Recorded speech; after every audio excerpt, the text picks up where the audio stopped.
ay, ay, lay, lay, lay, lay. Ay, lay, lay, lay, lay, lay, lay. Ay, lay, lay, lay, lay, lay, lay. That's a melody ascribed to Reb Nachman of Bratslav, one of the great mystical teachers from the last few hundred years, and is referred to as the Nigun, the melody of the Mashiach. And it was said that when Nachman of Bratslav would sing it, he could see into the future world of peace and ultimate fellowship. I'm going to sing it one more time, and then I'll begin. Ay, nay, nay, nay, nay, nay, nay. Ay, ay, nay, nay, nay, nay, lay, la, la, lay. Ay, nay, nay, nay, nay, nay, nay. Ay, nay, nay, nay, nay, nay, nay, nay. Ay, nay, nay, nay, nay, ay, nay, nay, nay, nay. Ay, nay, nay, nay, lay, la, la, lay. Ay, ay, nay, nay, nay, nay, nay. Nay, nay, nay, nay, nay, nay, nay. Well, welcome. And I want to explain how I came to want to offer this brief presentation and then hear your questions. Today was scheduled to be the date of our Shalom Fest, which would have been the 51st incarnation of Cafe Shalom, a wonderful Jewish food and cultural event. And one of the highlights of this event for me, and I think for many, is when we open up our sanctuary to tours and not only explain some of the fixtures in our sacred space, but really get to answer people's questions. And I've discovered that there is a great interest in Judaism by both Jews and non-Jews, but also a lot of confusion as exactly what Judaism is. And so this phrase, defining Judaism, popped into my head. And I thought to myself, if we can't have Shalom Fest at its scheduled date, we can at least offer this piece of the program. And I want to thank Kate, Keith, and Joel, who are the co-chairs of what will be a rescheduled Shalom Fest. And I also want to thank Diane Zalmanovich, who is our membership PR chair and helping run this particular conversation today. So what I'd like to do is attempt in about 35 minutes to define Judaism, 10 different aspects, 10 different definitions of Judaism, and then open it up to your questions. And I just ask that you hold the questions for later. If we start writing them in the text box now, it'll actually be harder for me to scroll up and see them when it is time to answer them. And for purposes of being able to hear each other, let's keep everyone muted. And I really do look forward to what you want to ask. So to be clear, these are my definitions. This is my defining of Judaism. One of the beauties of Judaism is ask two Jews, get three opinions, but realistically, it's at least three opinions. We really enjoy discussion and debate. And when no one is there to debate with, we can debate with ourselves just as well. So this is not some definitive official list. This is my list that I put together for this afternoon of doing a little bit of learning. So 10 things that I think help define Judaism. Number one, we are a non-proselytizing faith. You will never have Jews knock on your door and say, read our book, buy our magazine. And even Jewish organizations who are deeply committed to outreach, and Chabad Lubavitch comes to mind, are only interested in outreach to other Jews. When they set up tables of information, the first question asked people is, are you Jewish? And if the person says no, they say, have a nice day. That we are a non-proselytizing faith. And because that's somewhat unique, I want to explain why we are non-proselytizing. Simply put, we don't believe that salvation is only for those who follow our path. In fact, I would say that the Jewish idea of salvation is very different than the Christian definition of that term. But we don't believe you have to be Jewish to be saved. In fact, we don't believe that you're born needing to be saved. We believe that someone is born pure and good, made in the image of God. And when we mess up, which inevitably we frequently will do, there are ways to cleanse from that and fix from that. The proof of this concept is found in the Talmud, a very vast book of Jewish wisdom that says, righteous non-Jews have a place in the world to come. And that is, by the way, from the Tractate of Sanhedrin, page 105a, if you want to look up the context. So I'll say that again. Righteous non-Jews have a place in the world to come. You don't need us to get to the world to come, is basically what the Talmud is saying. And in fact, Judaism believes there are only 7 basic requirements for all people in the world. We call these the Noahide laws. 1 of them is something to do. 6 of them are things not to do. The thing to do is have a system of laws, courts, and justice. These 6 things that all of humanity is not supposed to do, according to Jewish wisdom, is not to curse God, not to participate in idolatrous worship, not to have inappropriate sexual relations, particularly incestual, not to murder or be involved in bloodshed, not to be involved with theft, including kidnapping, and not to eat a living creature. In other words, not to walk up to an animal, rip off part of its limb and eat that while the creature is still alive. And it is understood that these 7 rules are for all of humanity, which is contrasted with Judaism's 613 mitzvot, or instructions, which we can see as representing 606 extra credit guidelines specific to Jews. So in fact, if someone comes to a rabbi and says, I want to be Jewish, we're supposed to discourage conversion. Not only are we non-proselytizing, we actively discourage it. And one of the ways that we might discourage it is to say, you've already been given 7 basic instructions. Why do you need 606 extra credit assignments? You already have enough to work on. Why take on extra? So in concluding this piece of defining Judaism, what does it mean to be a non-proselytizing faith? We don't believe the whole world needs to be or even should be Jewish. We expect, we hope that everyone will be a good moral person. And it really can be summarized, let me do me, and I'm totally fine with you doing you. A second way of defining Judaism, we are monotheistic. In fact, we are the first monotheistic faith. And I want to define that term so it's a little bit more clear. What that means is we believe that there is one ultimate power in the universe. And it's not only that God is one as compared to many, but particularly using our mystical traditions, is that God is oneness. That is really not only one of the defining features of Judaism, but perhaps its most significant and most sacred. Again, from a mystical Jewish perspective, this means that all are inherently connected because we all have one source. That God's oneness fills the entire infinite universe. God and the universe are both infinite, which really means ultimately there is nothing other than God.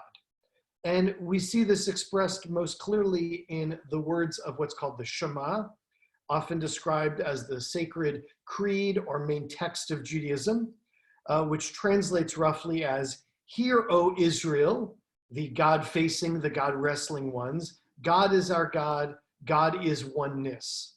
So by saying that we are the world's oldest monotheistic faith, I wish to be very clear that this does not include the idea that we can completely know God.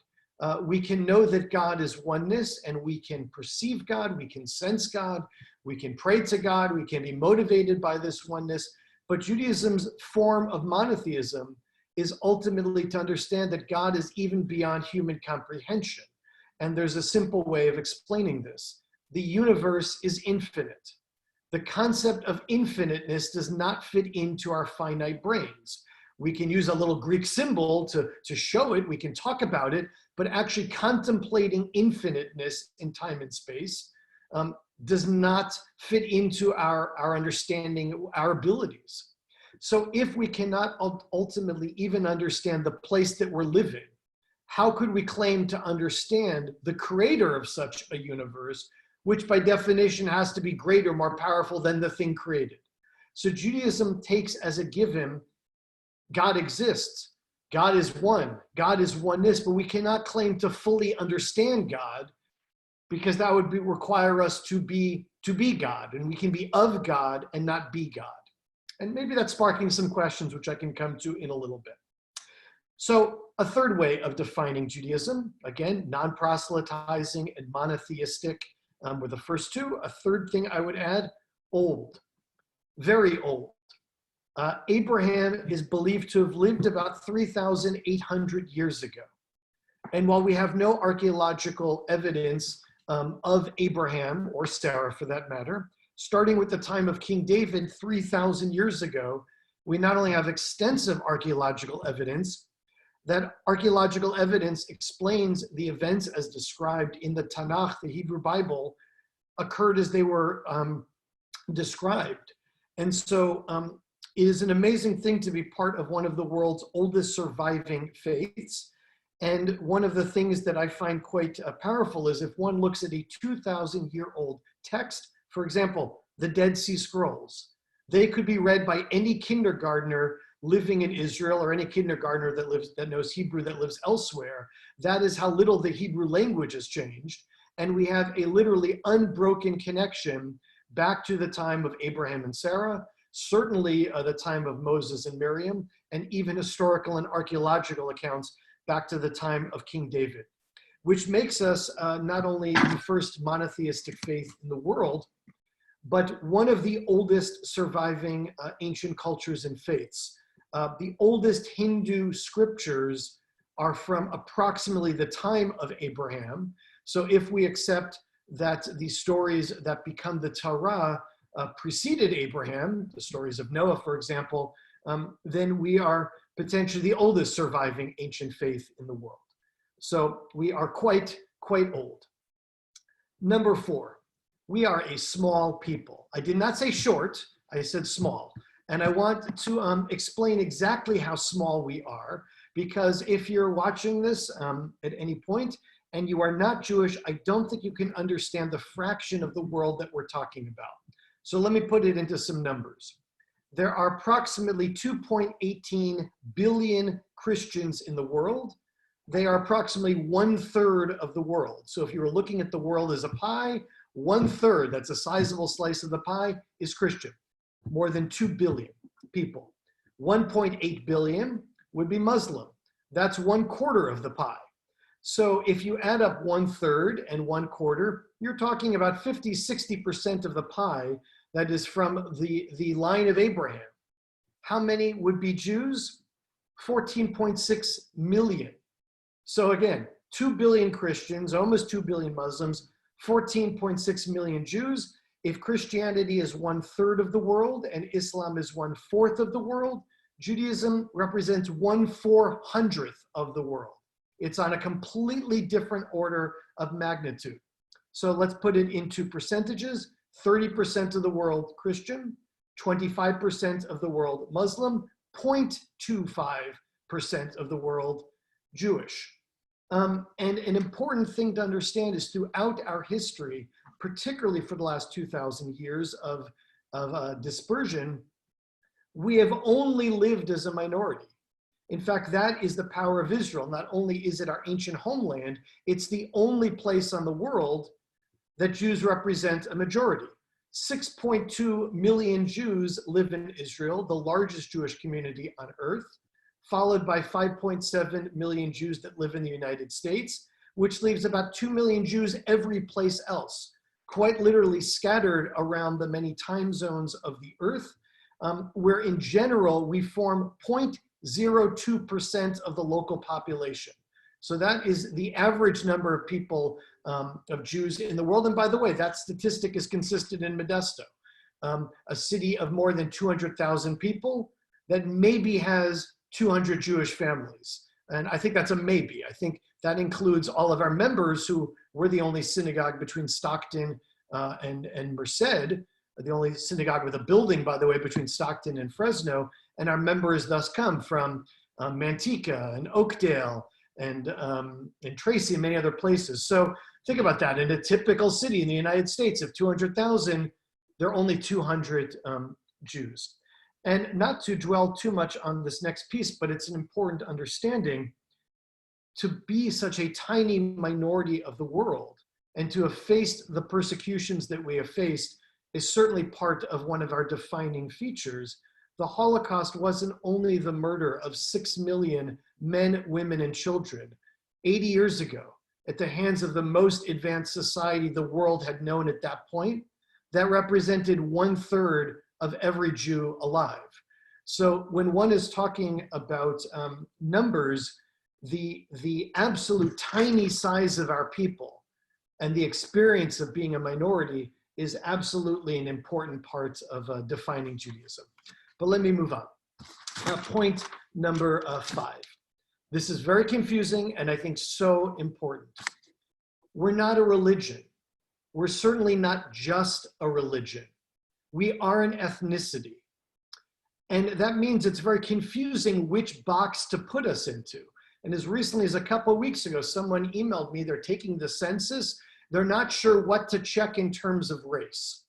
So we're not a race. What does that mean? First of all, scientists tell us that there's no such thing as race. It's a human construct. Those that say, no, there is such a thing called race. It's people that share common features. Well, not all Jews are white. In fact, most Jews in the world are not white. We are Semitic. We are native to the Middle East. Not all Jews have a long nose.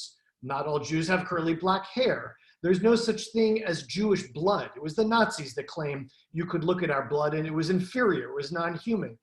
That's complete nonsense. That's hateful nonsense. The blood types of the world, AB positive, oh, I don't even know what those letters mean. None of them have a little Star of David. So Jews are not a race. Jews are also not just a function of DNA. DNA does not study beliefs. It simply indicates where someone was from.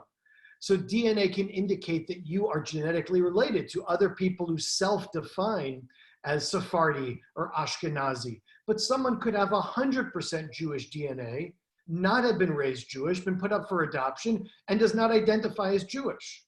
And likewise, someone could have 0% Jewish DNA and have taken on the practices of Judaism through conversion and study, and they're 100% Jewish. So Judaism is not about race. It's not about DNA, and it's not a language. In fact, if you were to say, well, don't all Jews speak Jewish? There are languages called Jewish. Yiddish, which by the way is mostly German, or Ladino, which is Spanish mixed with Hebrew, or Judeo-Arabic. These were the languages that Jews that moved to Eastern Europe, Western Europe, or stayed in the Middle East spoke. Not all Jews speak Hebrew or Aramaic, so we're certainly not a language group.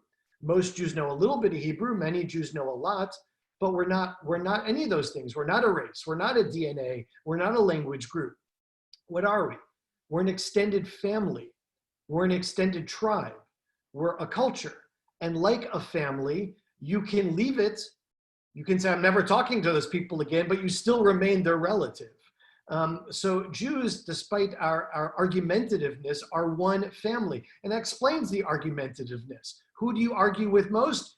Your family, the people that are closest to you. So we are an extended family. And I say we're not a religion because I know so many people that say, I'm so proud to be Jewish. I'm an atheist. I'm agnostic, culturally Jewish. I'm Jewish, but I'm secular. I've never met an atheist Catholic. I've never met an atheist Muslim. No one says I'm an agnostic, Mormon.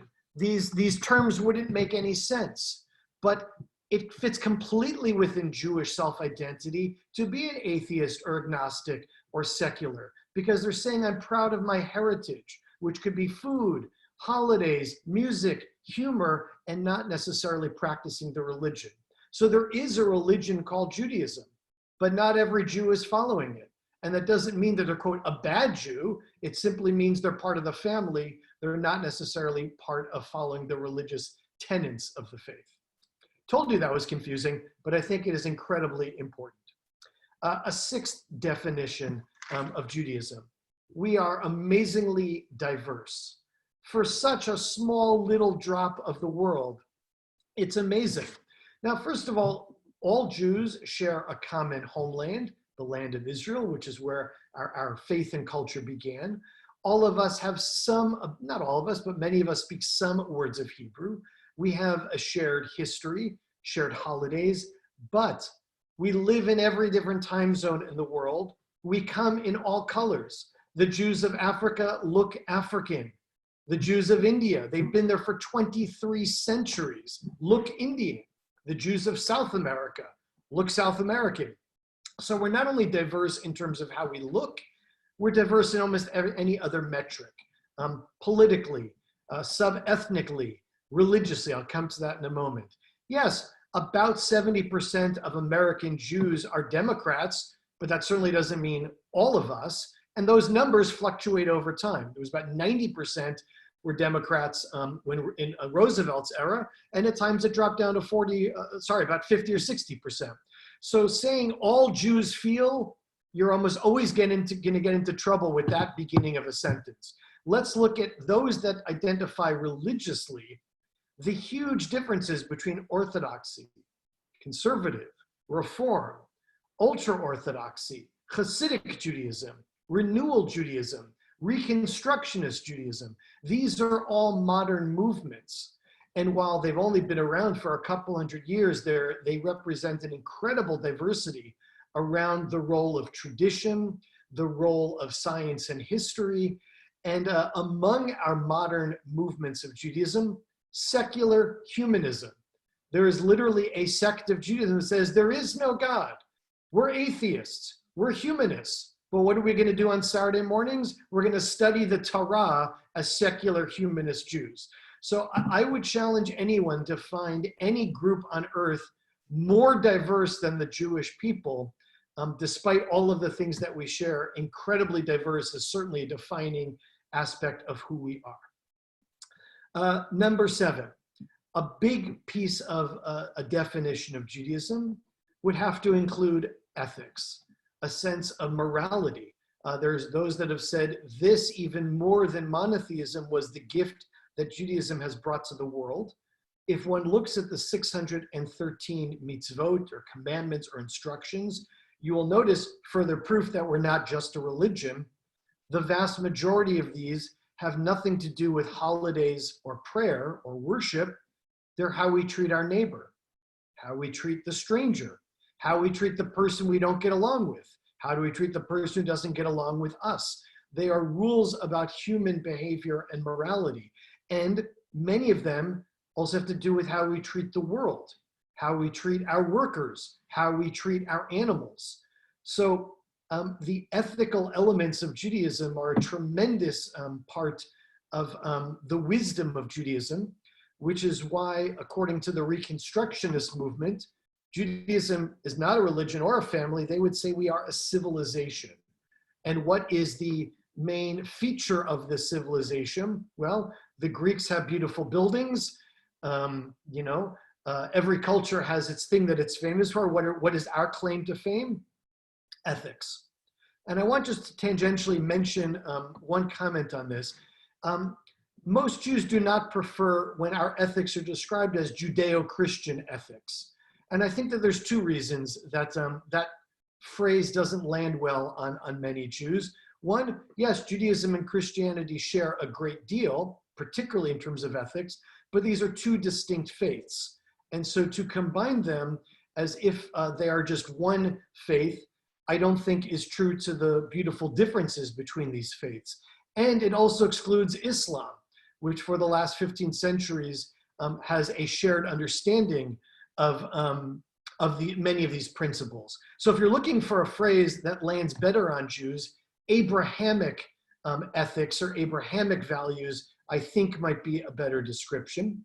And among these many different ethics and moral codes, again, some of the most enduring on the earth.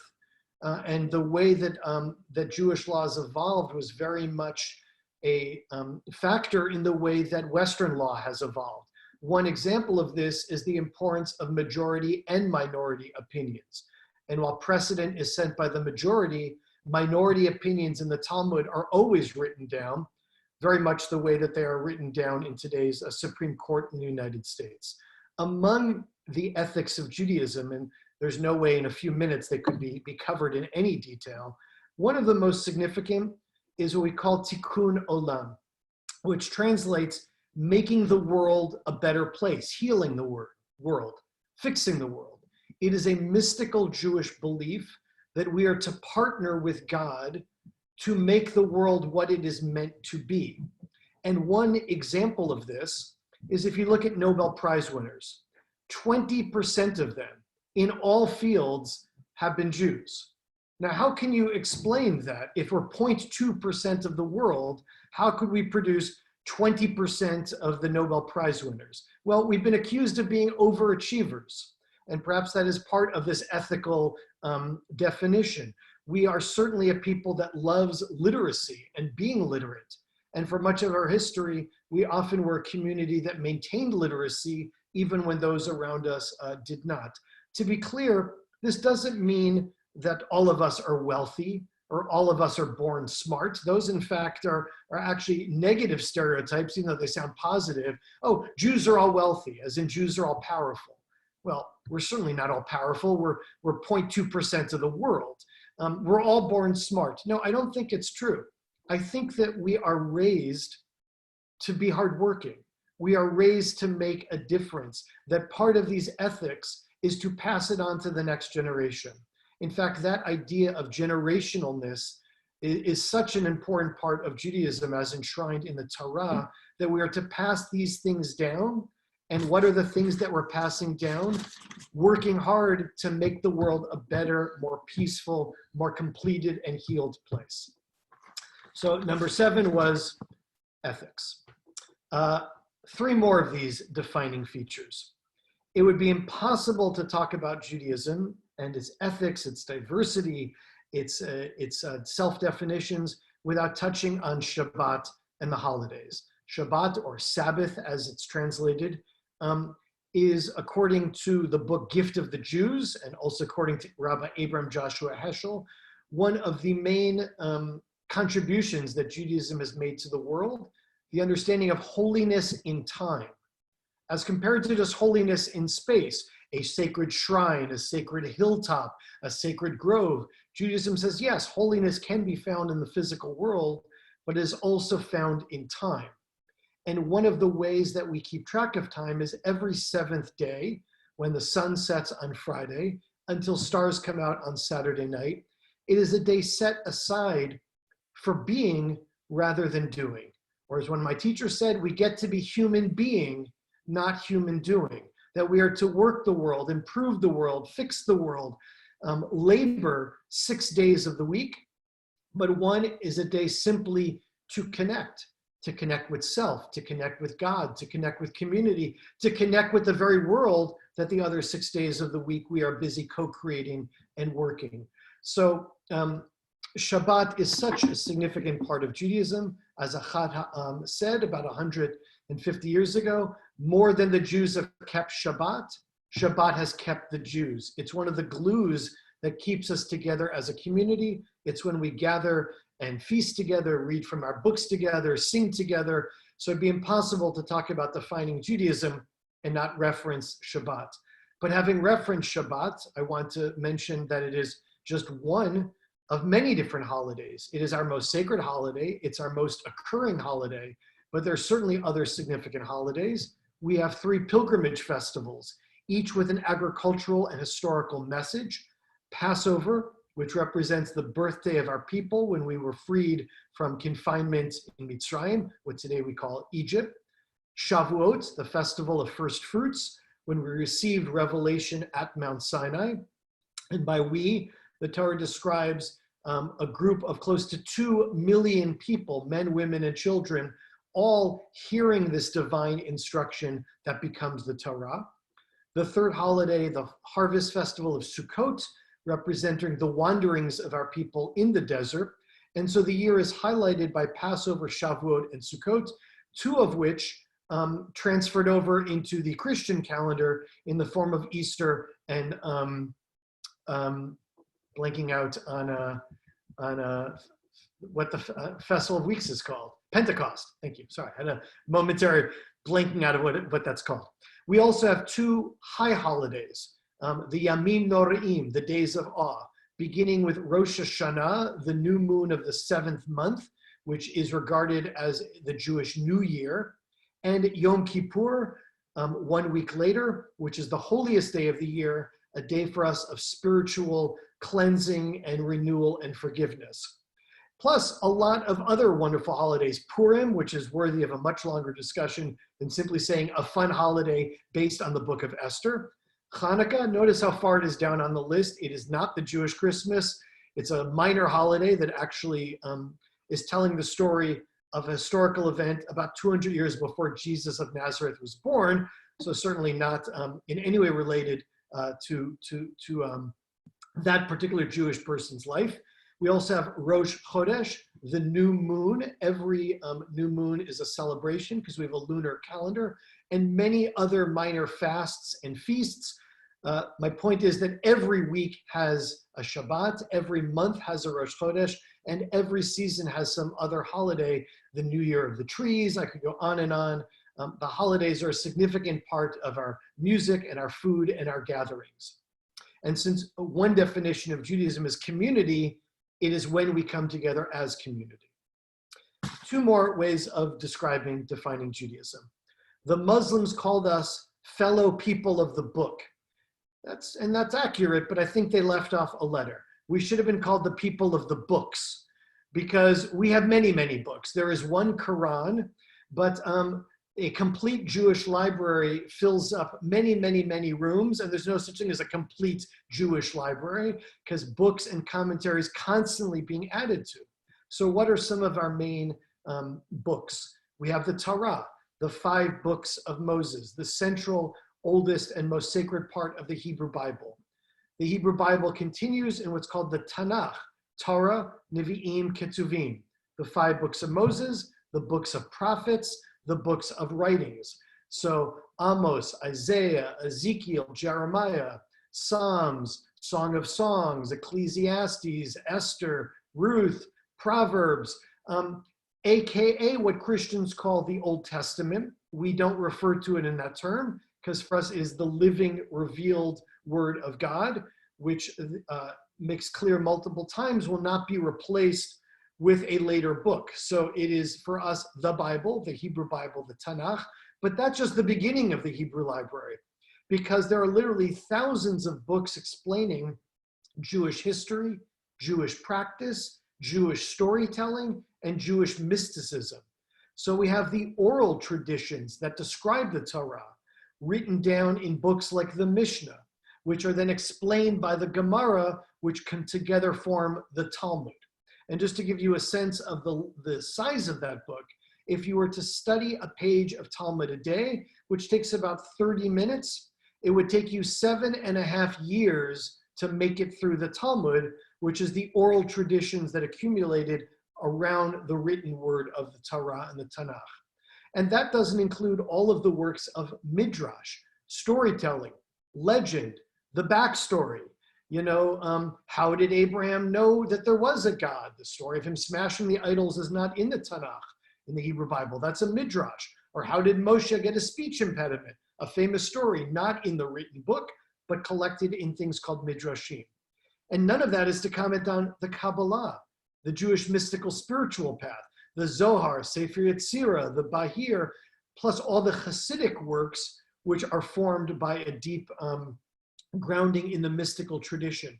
All of this is an attempt to take the 613 instructions of the Hebrew Bible and explain them through the lens of Jewish tradition. So often I meet people who say, oh, I know all about Judaism. I read the Bible. And I think to myself, first of all, that's impressive because there are many Jews that have not read the entire Hebrew Bible. I know rabbis who've never read the entire Hebrew Bible.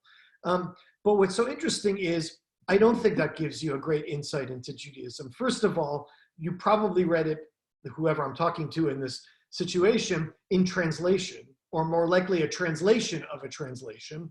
But secondly, you're missing all of the commentary.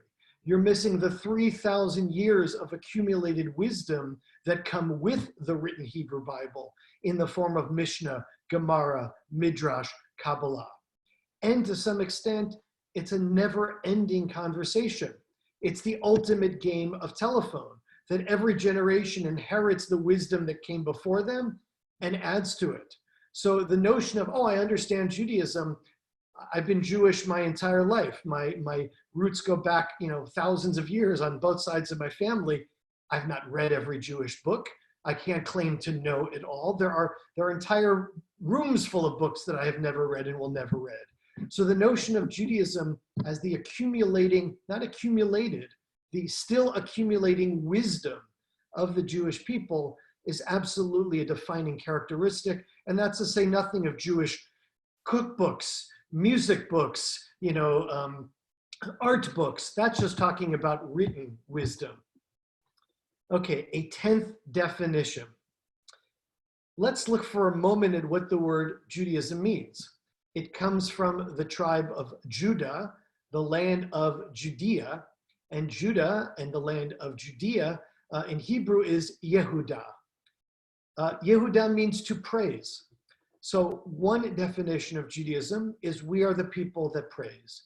We are the people that give thanks. We are the people that are to fill our lives and the world with appreciation.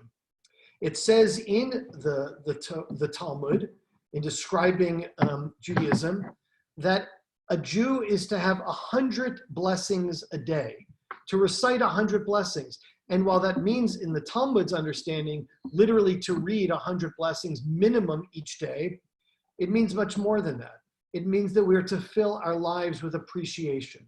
We are the people named those that give thanks, and we are to be giving thanks for the food that we eat, for the sights and smells of the world, even for going to the bathroom. And if that intrigues you, I will refer you to a video that is on our Facebook site talking about the Torah of the bathroom, the wisdom and the blessings that are found even in something as ordinary, one could say, as that.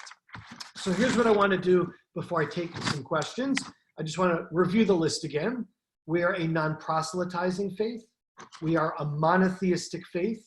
We are an ancient faith. We are a tiny minority of the world. We are an ethnicity, not just a faith. We're incredibly diverse on almost any metric of diversity. We are very much attached to ethics, morality, and making the world a better place for all. We are the people of Shabbat and the Jewish holidays. We are the people of many, many, many books. And we are the people who are to give praise and show appreciation. Jews love questions. That could certainly be another defining quality. And I'm looking forward to hearing some in just a couple moments.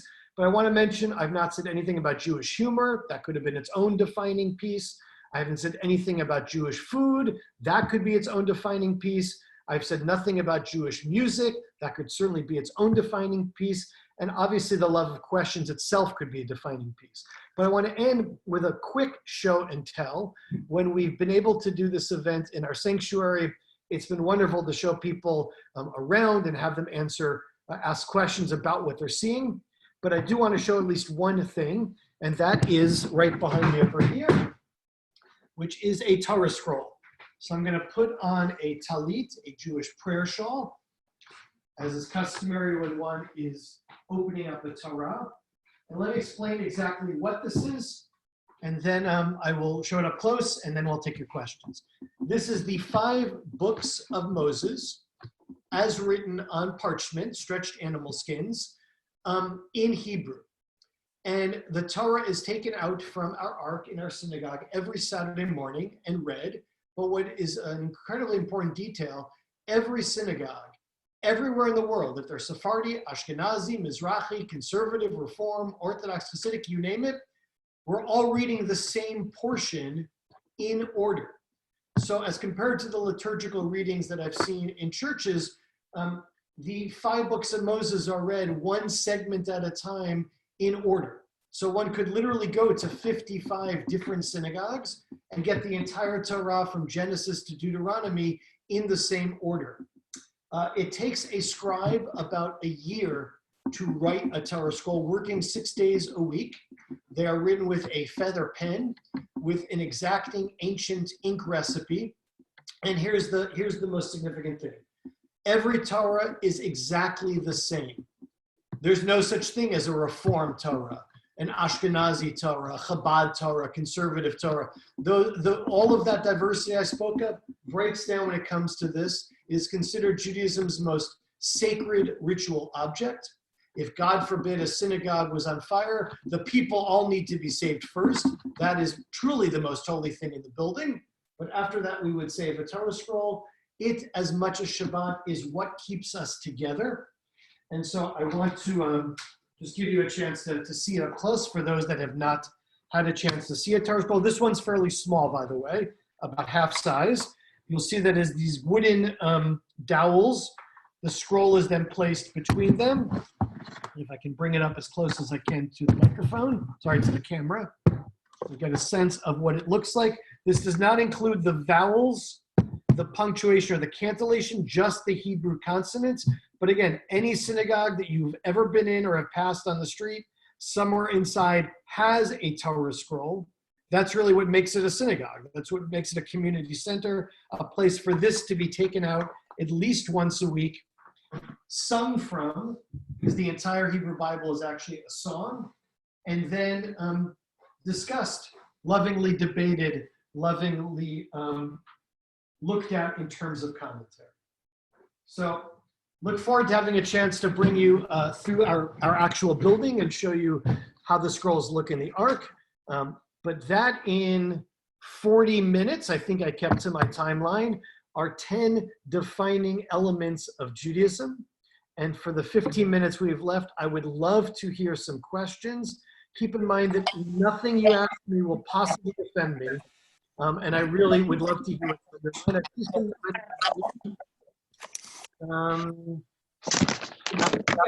you have a question, type it or go like this. But if you're asking a question, let's keep yourselves.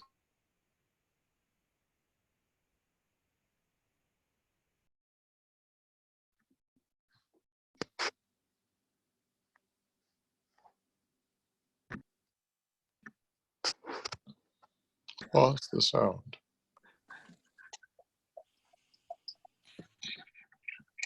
Okay. So I'm going to respond to a written question, right? What is the difference between Reconstructionist and Reform? So let's go back to keeping people on mute between questions. That way we can hear each other.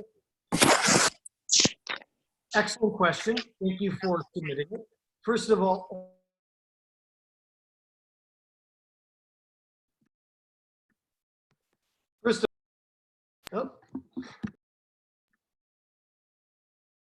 there we go.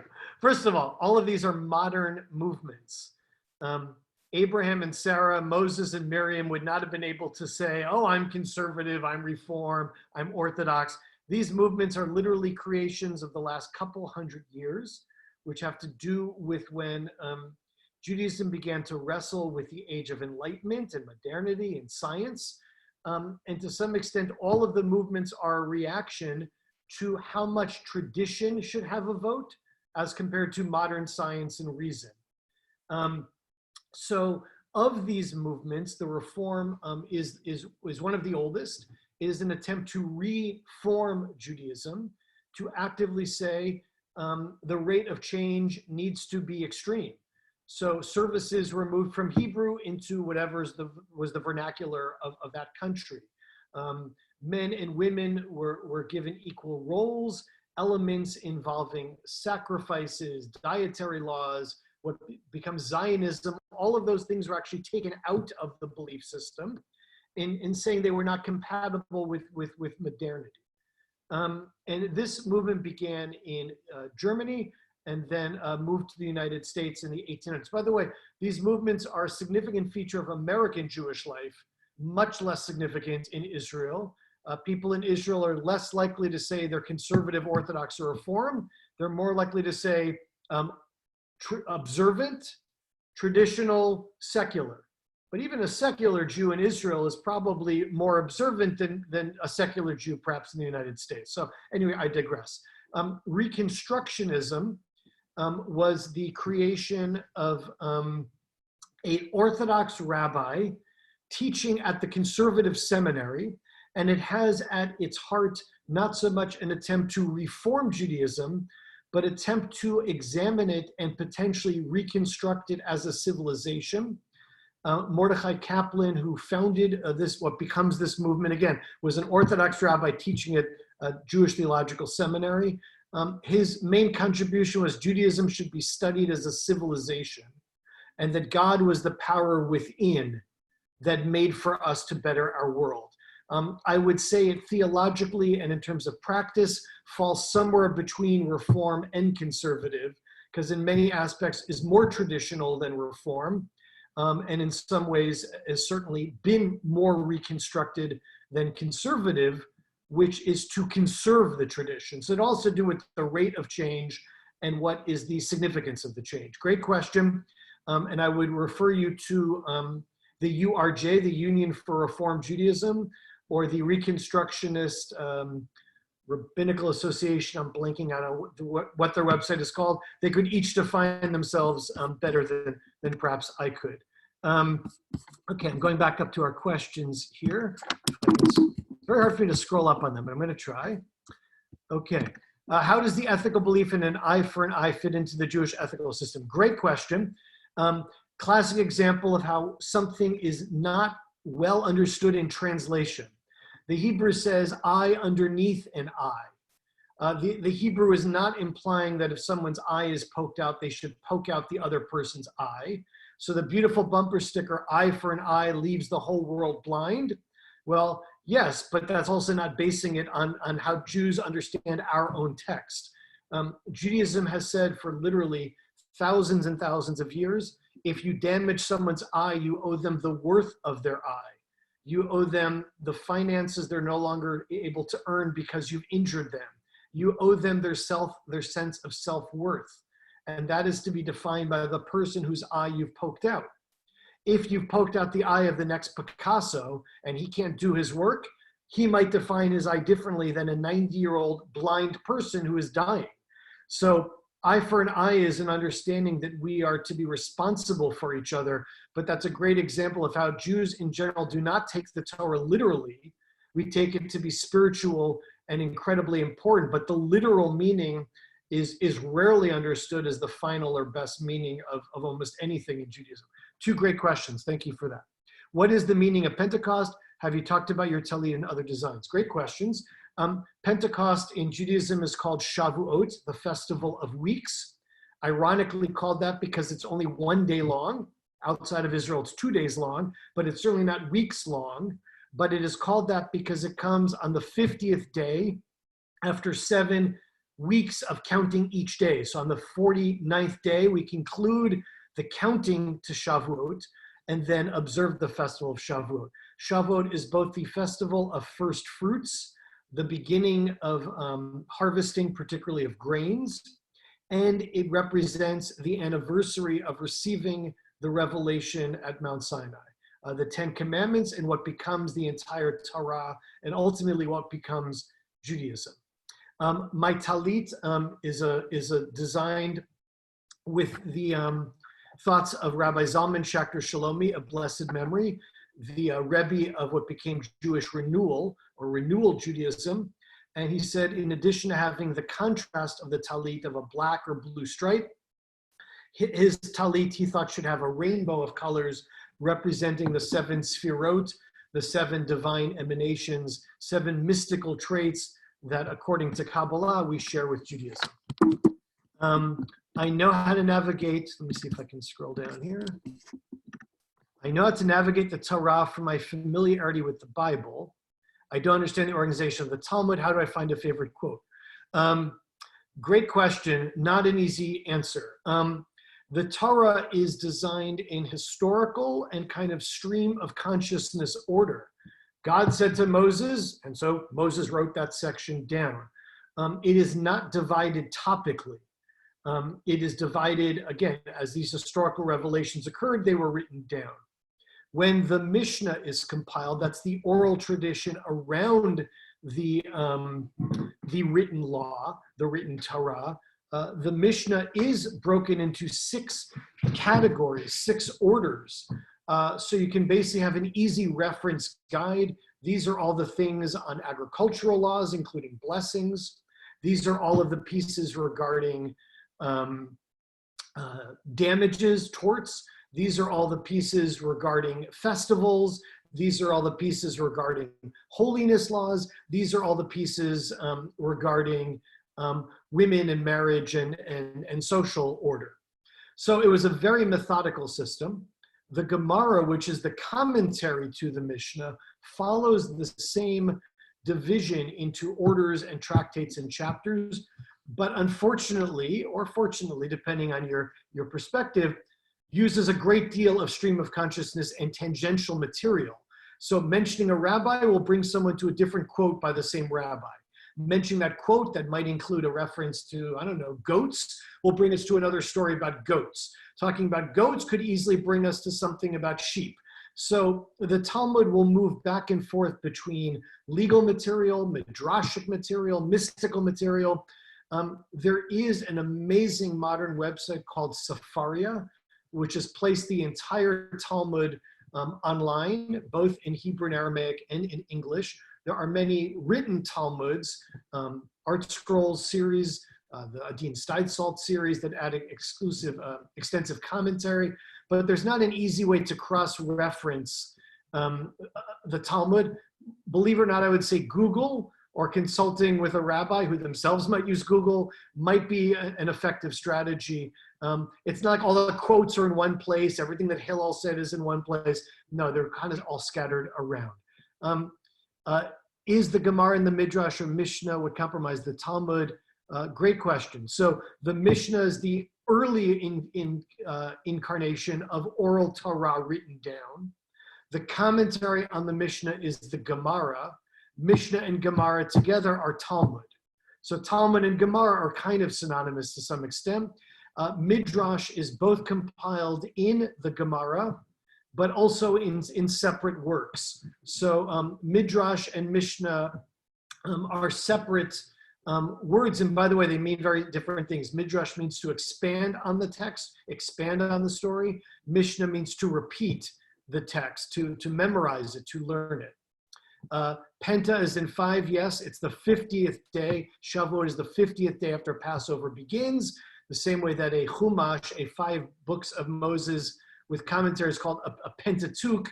This is from the Greek translation of these words.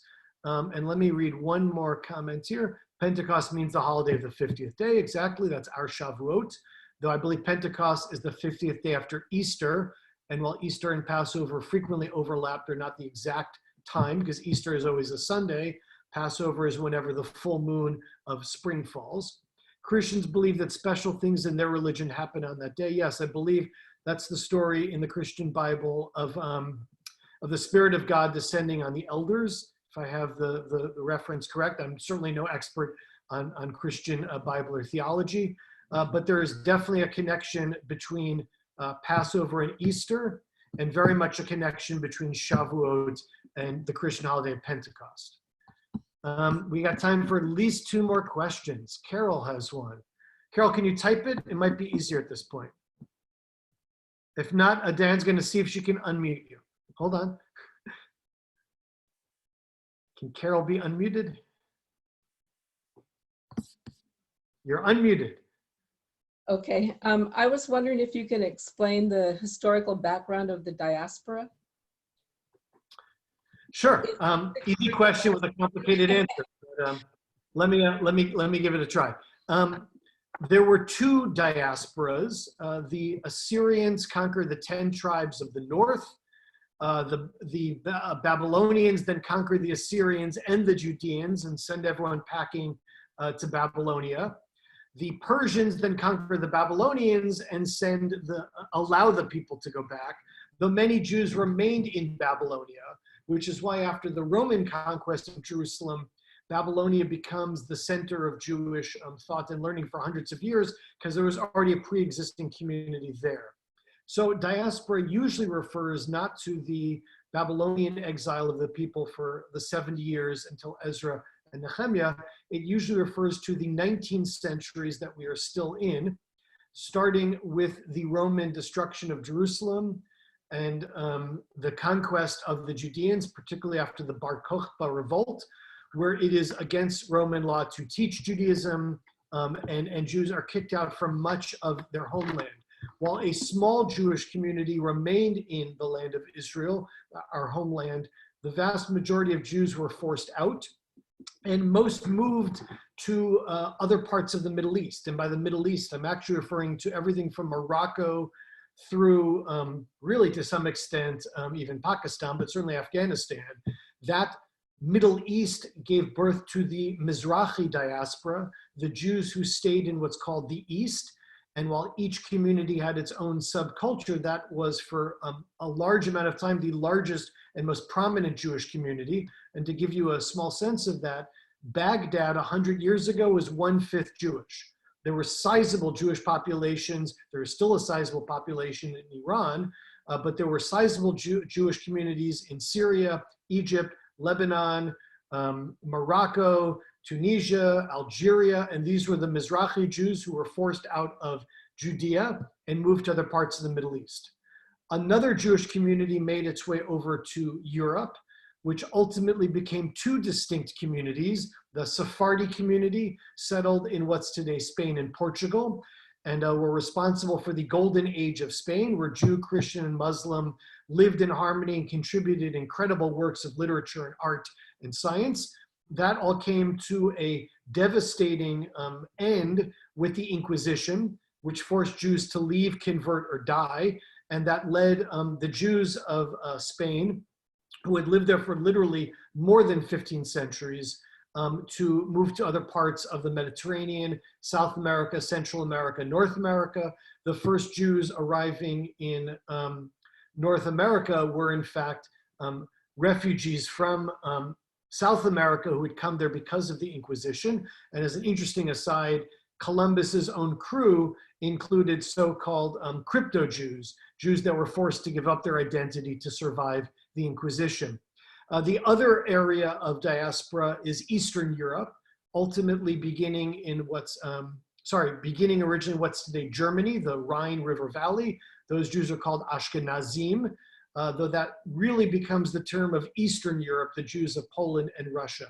So up between 70 of the Common Era and 1948, when the United Nations approved for the recreation of an Israel in the Jewish homeland, for those 19 centuries, Jews were forced out of their homeland, only lived as a minority, and this is what we call the galut, the dispersion or the diaspora, and it's been a mixed bag. On one hand, it has led to horrible incidences of death and destruction and genocide. On the other hand, it has also led to Jews being part of the larger culture of the world and both contributing to that culture and having that culture impact Judaism.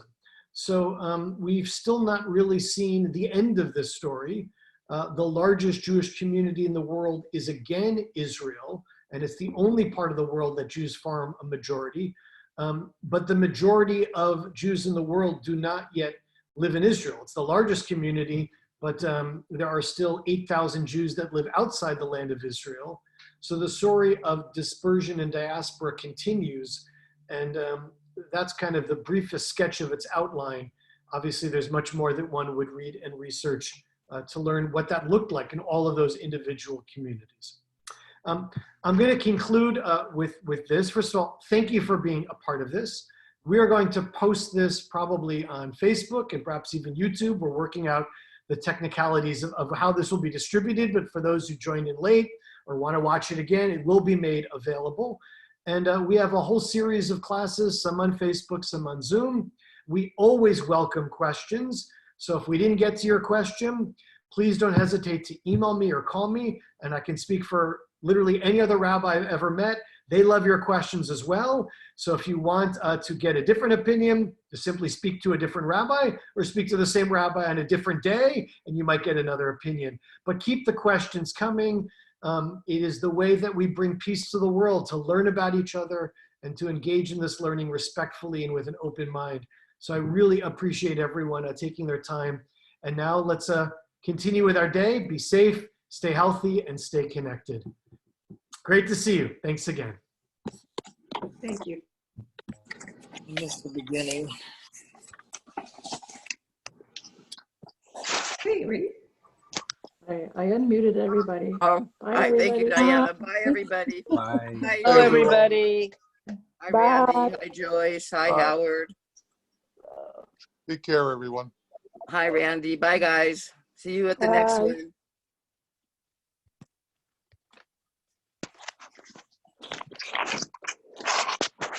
Bye, everybody. Bye. Thank you. It was good. It's a good one. You're I'm glad he's welcome. going to be putting it on something that could be accessed later. Yes.